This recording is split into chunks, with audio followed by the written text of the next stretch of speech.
Welcome to the Swim Upstream podcast, where we talk about intentional living against cultural norms. If you're ready to break out of survival mode and cultivate a more intentional life, then you're in the right place.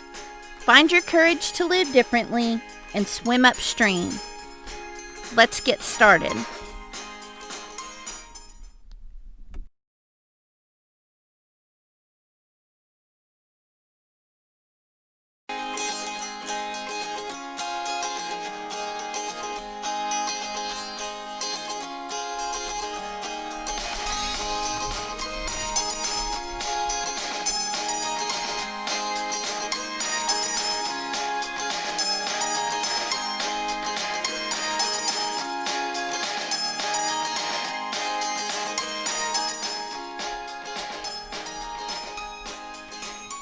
Welcome to the Swim Upstream podcast, where we talk about intentional living against cultural norms. If you're ready to break out of survival mode and cultivate a more intentional life, then you're in the right place. Find your courage to live differently and swim upstream. Let's get started. Hey y'all, this is Jenny Velicky, and you're listening to the Swim Upstream podcast, episode 14, Kids in the Kitchen. We like to start every episode with a little recap of what I'm learning this week. So let's get started. This week I'm learning about how to make 14-day pickles in a bucket. This is an old family recipe. It's my husband's grandmother's recipe, and with all of the surplus cucumbers that I'm getting in from the garden, this was the first thing I wanted to make with all of those cucumbers.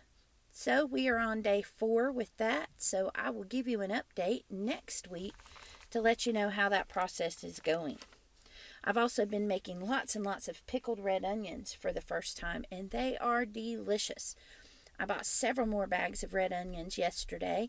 I've even got my little neighbor girl. I've converted her and made her a fan of pickled red onions, and so I'm going to be making a jar to pass on to her and her family this week.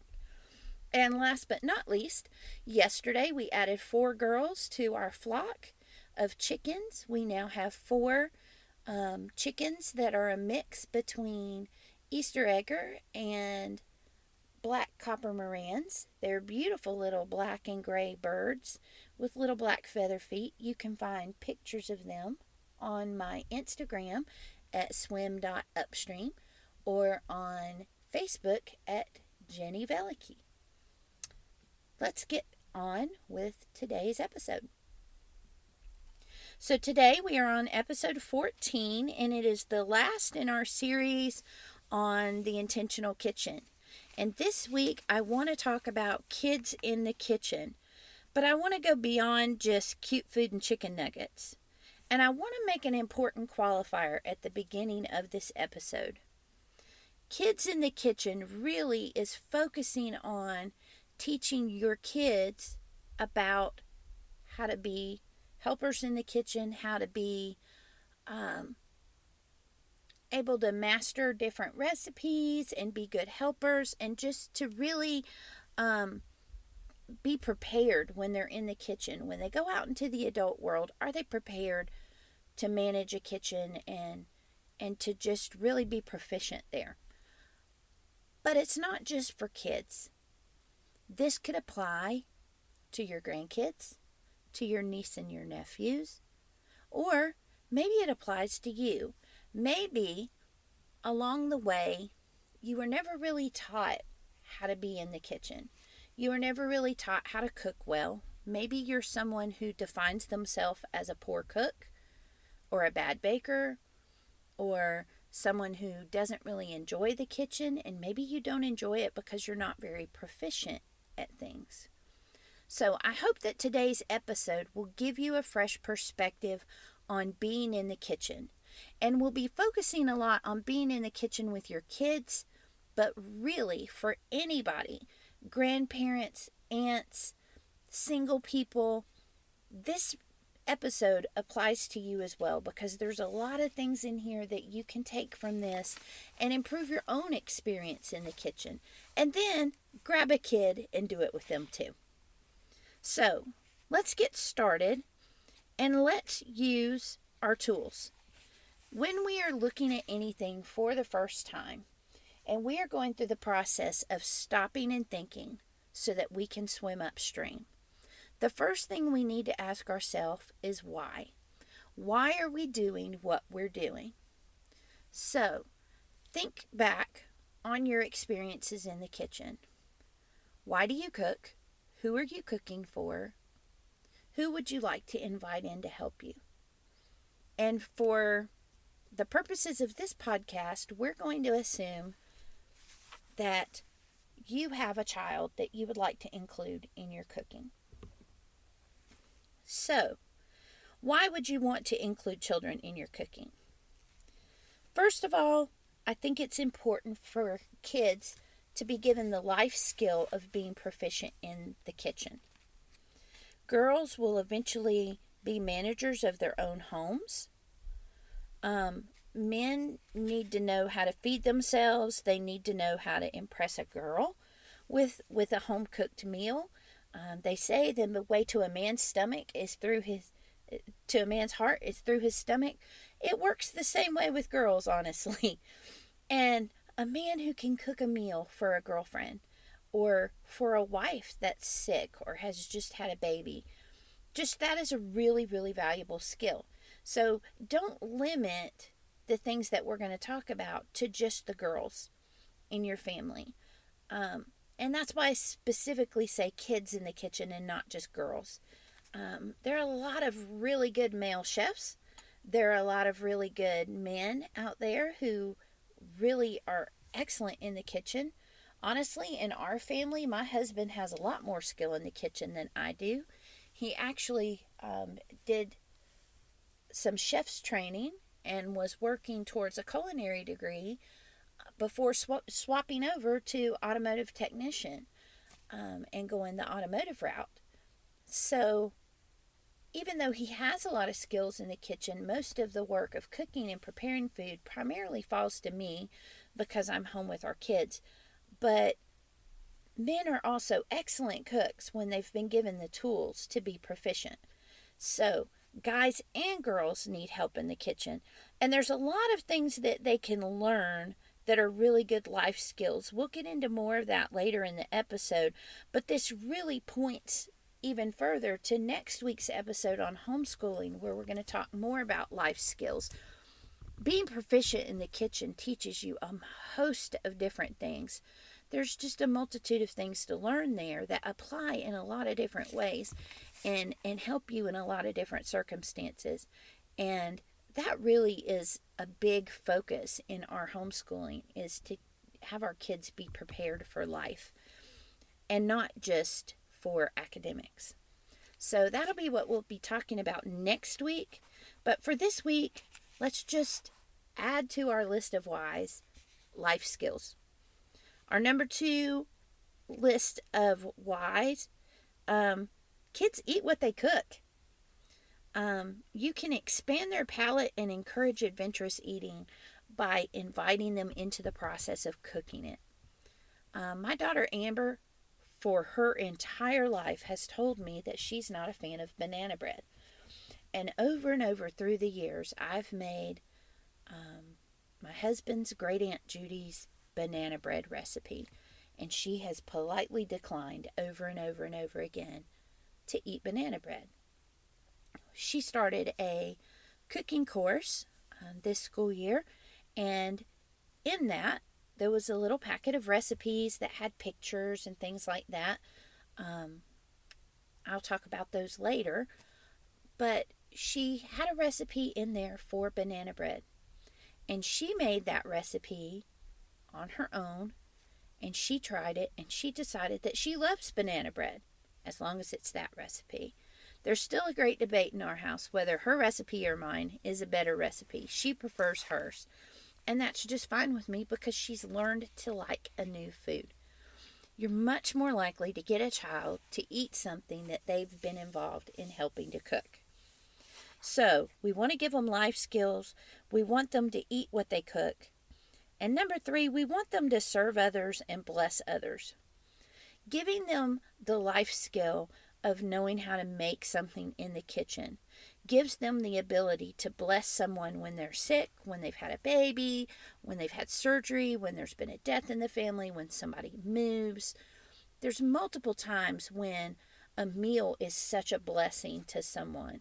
And if we've taught our children how to be proficient in the kitchen, or if we ourselves are proficient in the kitchen, then it's so much easier for us to use that skill to bless and serve other people. It also gives them the ability to do things like making cupcakes for a friend's birthday, or surprising a favorite aunt or cousin with a baked treat that you made. It could be that they are able to contribute to gatherings when you go to a family picnic or a church potluck or another event where you need to bring something. It really brings them a lot of pride to be able to say, I made that, and to feel like they've contributed. So, blessing and serving others is a big why in teaching your kids how to be in the kitchen. And last but not least, being in the kitchen is a hobby that's productive and profitable.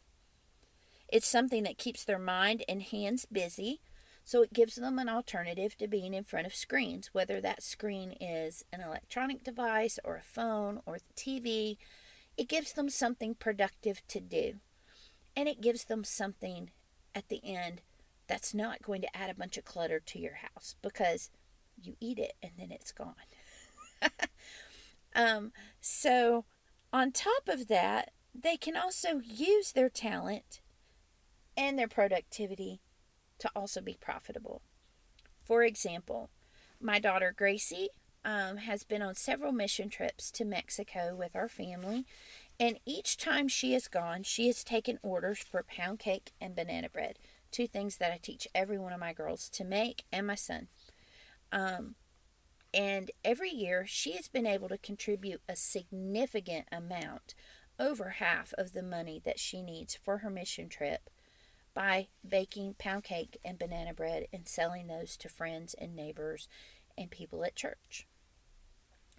Another time, our girls wanted to join American Heritage Girls, which is a Christian scouting organization, and we needed the money to buy their uniforms and their handbooks and their sash and pay the membership fee and all that kind of thing, and it was really out of reach for our budget.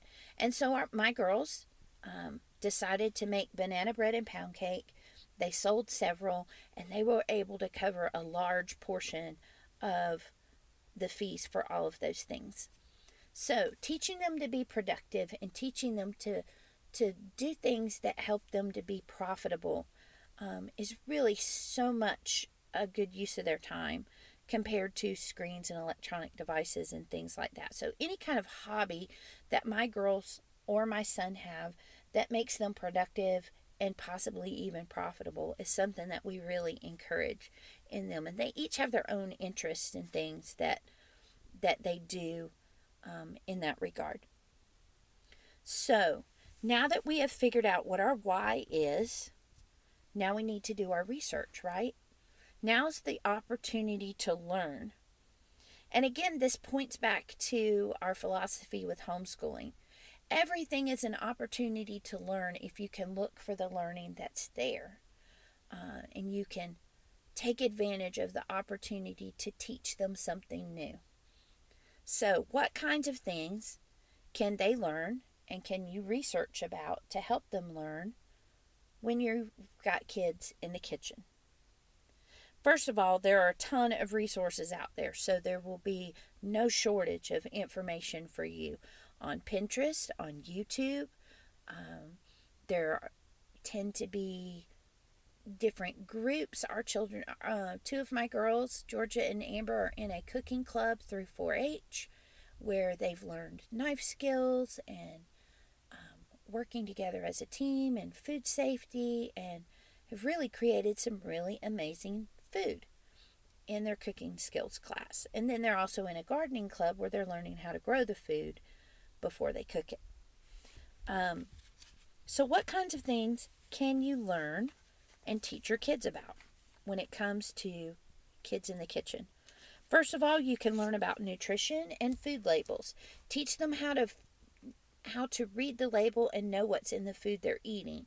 Teach them how to recognize ingredients versus chemicals. Teach them good things to put in their body and things that aren't so good for them, and use the food labels to help them understand what is what. You can also teach them about meal planning and creating a grocery list, and then using those things along with budgeting to save money.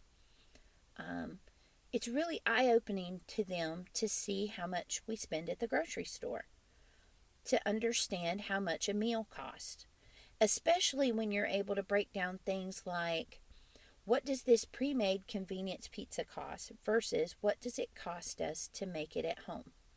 What does it cost us to make it from scratch? What does it cost if we buy all the stuff and make it with a pre-made crust?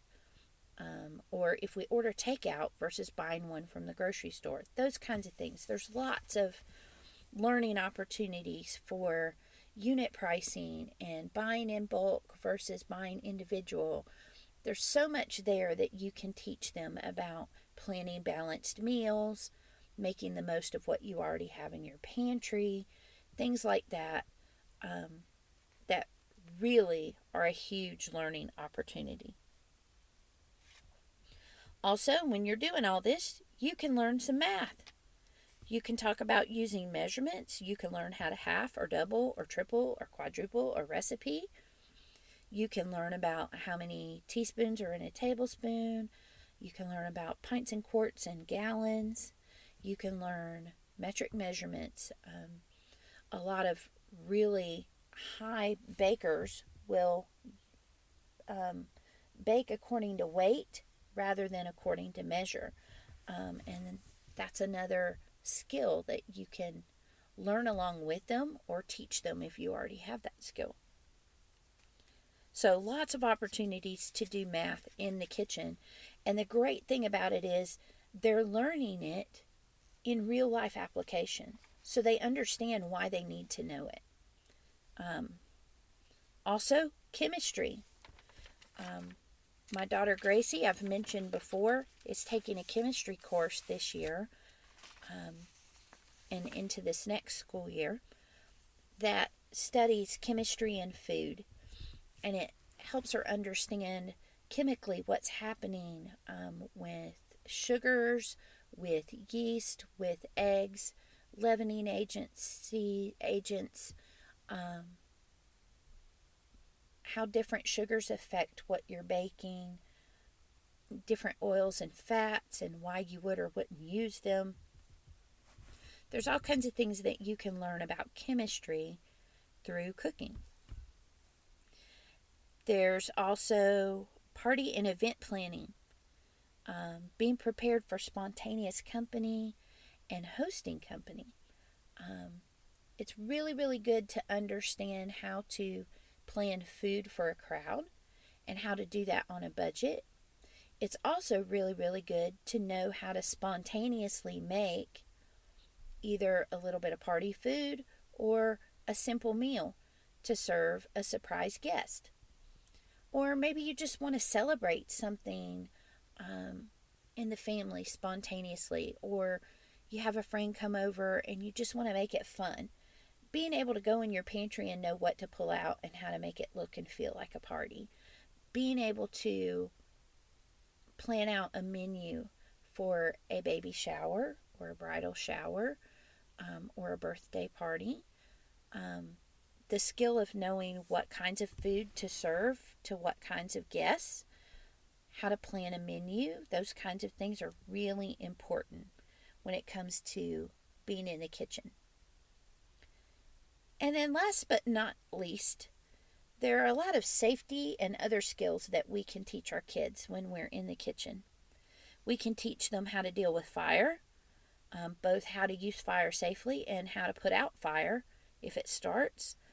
We can teach them food safety with raw meats and temperatures of food, raw egg, things like that. We can teach them how to measure dry and liquid ingredients properly and which tools to use for those. We can teach them knife skills, how to cut things properly, the different terms for different types of cuts that you would make, the right knife to use for the right job, and where to put your fingers so that you don't cut your fingers off. And we can also teach them about the importance of dishwashing and cleaning up. This is an important one in my kitchen. My kids get lots and lots of freedom in the kitchen to create things, but one of our rules is number one, leave it better than you found it, and number two, there needs to be the kitchen needs to be as if you were never there. I shouldn't be able to go into the kitchen and be able to guess what they've made based on what I see around me in the kitchen. Everything should be cleaned up and put away, and you shouldn't be able to tell that anybody's even been in there. So helping your kids not only learn how to do that, but to regularly practice having the responsibility of doing those kinds of things is really important. And it's a great thing to teach your kid. Now, I have a Pinterest board called HS, which stands for Homeschooling Cooking. And on this Pinterest board, I have a ton of different things pinned for you to help you with your research. So, I will put a link in the show notes to that Pinterest board, and go check it out and let me know what, if anything, you find there that you decided that you'd like to do.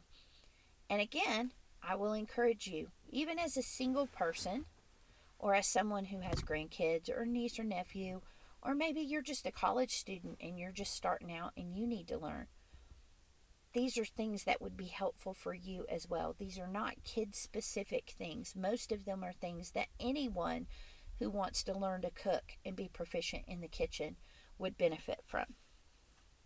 So we've gone over our why, we've done our research, and now it's time to choose a small step. I wanted to just go through a day of food and give you some ideas of different basic things that you can start with. Maybe some of these things you already know how to do. Maybe some of these things your kids already know how to do. But hopefully this will get the wheels turning and inspire you on where you can start in the kitchen, either for yourself or with your kids. For our kids, the first thing we teach them how to make is scrambled eggs. As soon as they can make eggs for themselves, that really is a stepping stone to several different things. One natural stepping stone, especially with breakfast, is French toast, because once you can crack eggs and scramble them in a bowl, then you can flip bread in it and put it in the pan and toast that bread. And then if you can do well with the French toast and keeping the temperature right and not burning it and things like that, then you're able to move on and make something like pancakes. We also, in cooking from scratch, make a large bulk batch of muffin mix that we then use a certain measurement of and add wet ingredients and fruit to make muffins. So we teach them how to make the muffins. That in turn can also lead to making cupcakes later on. And most importantly, when my kids are learning how to make eggs, they also learn how to make coffee. And no, I don't tell them that they can't have any.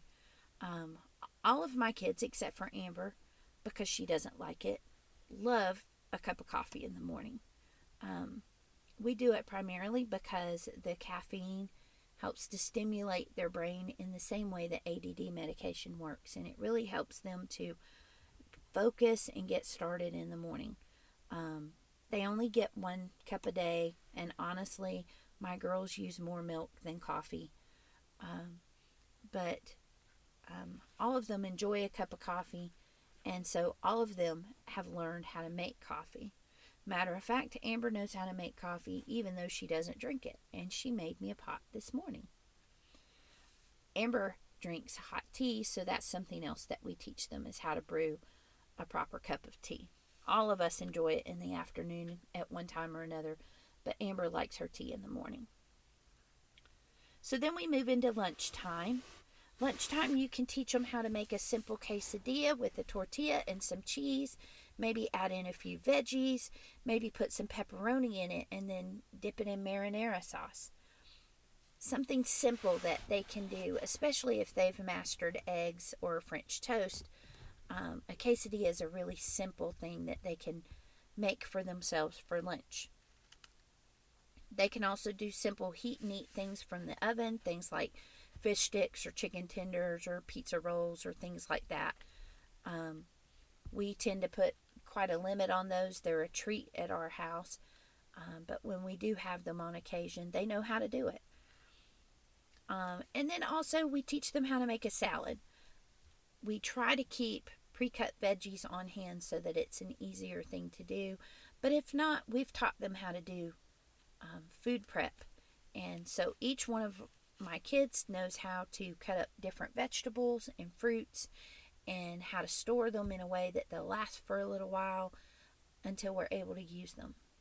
So again, using those knife skills, doing our part to help the family by helping with food prep and things like that. And they can make a salad for lunch. For snacks, we've taught them how to cut various fruits, like I've said before. All of my kids are very comfortable to go and get out a peach or an orange or an apple and cut it up into pieces that are able to be eaten and take care of the rest of it and dispose of it in the way that they need to and use the knife without hurting themselves. They also make homemade popcorn. We don't buy microwave popcorn. We buy just the kernels. So that is something that they do right off the bat. I'm having a little bit of technical difficulty here, but I'm going to continue anyway and hope that you can hear me while I continue on.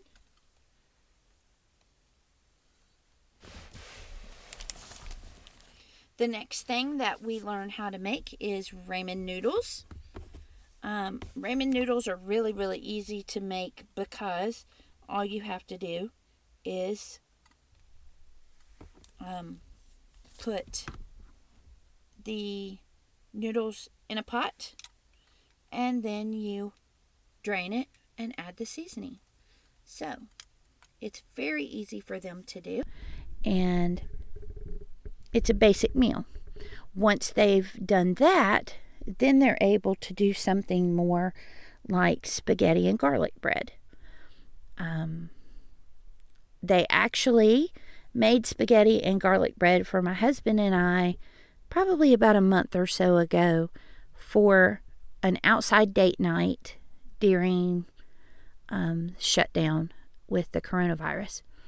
So that was a big blessing to us for them to be able to do that. For dessert, we teach them how to make pound cake. I really like the idea of making pound cake as one of the first baked goods with my kids because they have to learn the proper order of the ingredients. They have to learn to cream the milk and the butter together.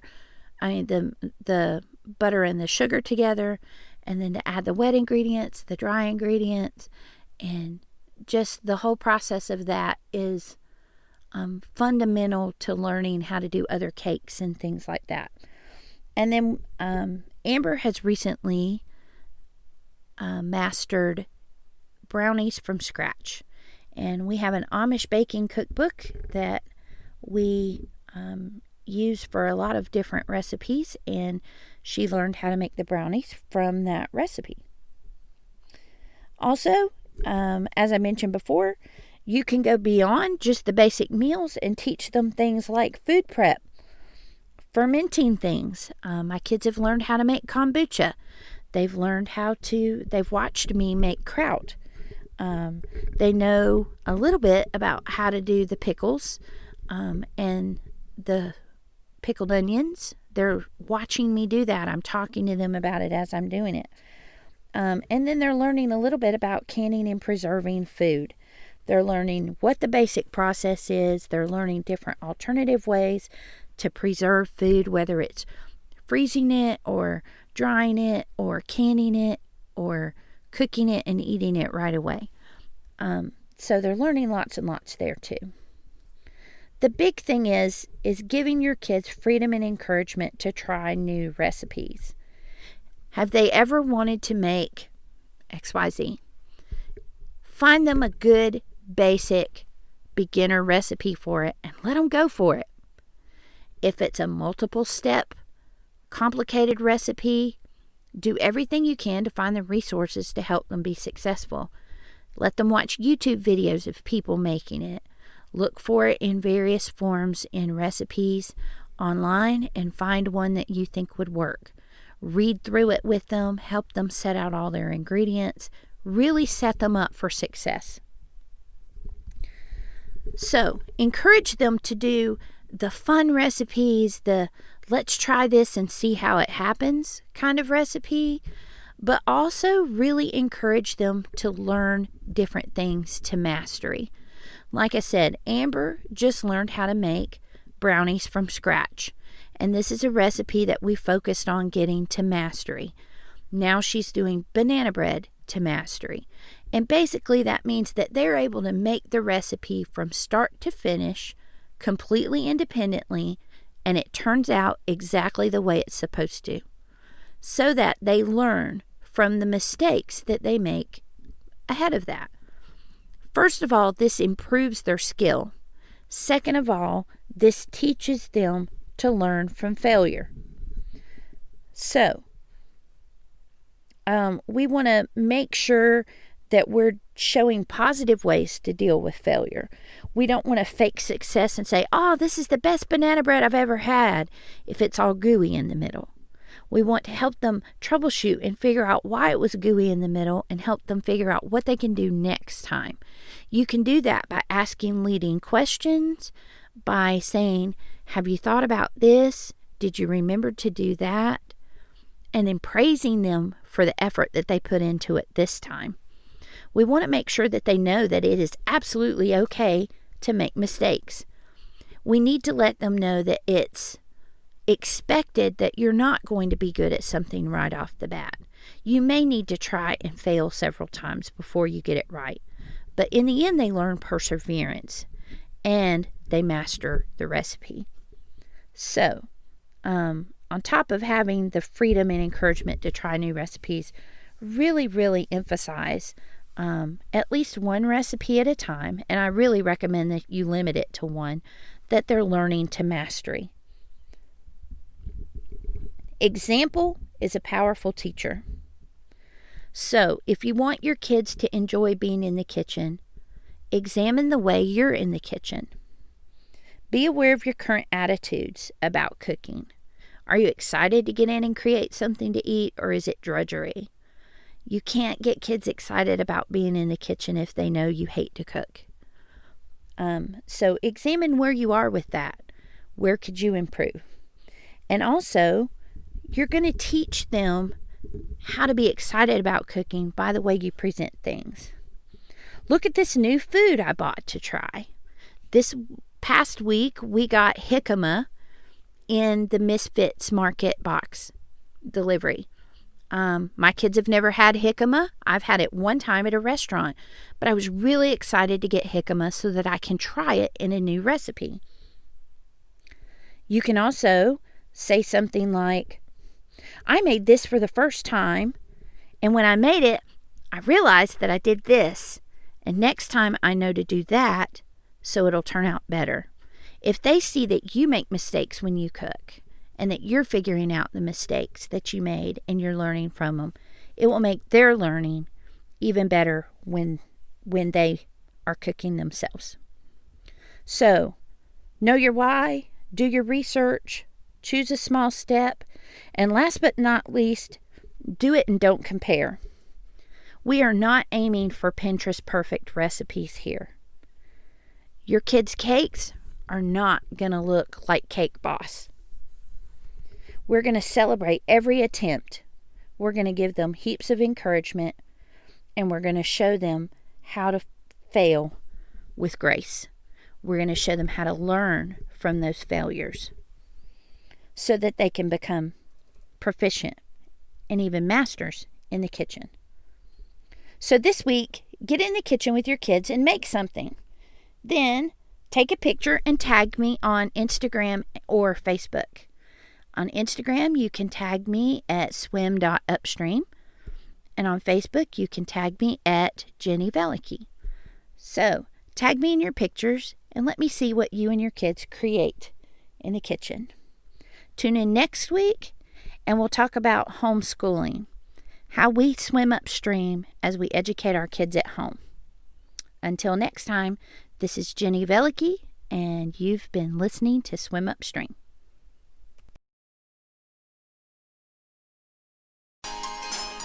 You've been listening to the Swim Upstream podcast, where each week we discuss intentional living against cultural norms. If you enjoyed this episode, please leave a review of iTunes. This helps me be seen and heard by more potential listeners. I'd also really appreciate it if you would share this episode with a friend who might enjoy it as much as you did. As always, we can continue our conversation on Instagram at swim.upstream or on Facebook at Jenny Velicky. You can find the links to both of those in the show notes. And remember, the life you live is built on the choices you make. So just keep swimming.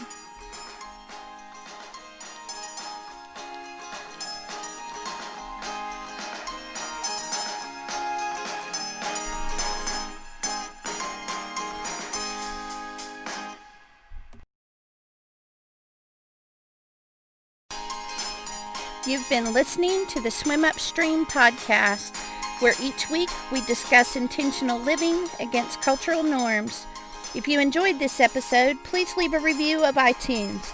This helps me be seen and heard by more potential listeners. I'd also really appreciate it if you would share this episode with a friend who might enjoy it as much as you did. As always, we can continue our conversation on Instagram at swim.upstream or on Facebook at Jenny Velicky. You can find the links to both of those in the show notes. And remember, the life you live is built on the choices you make. So just keep swimming.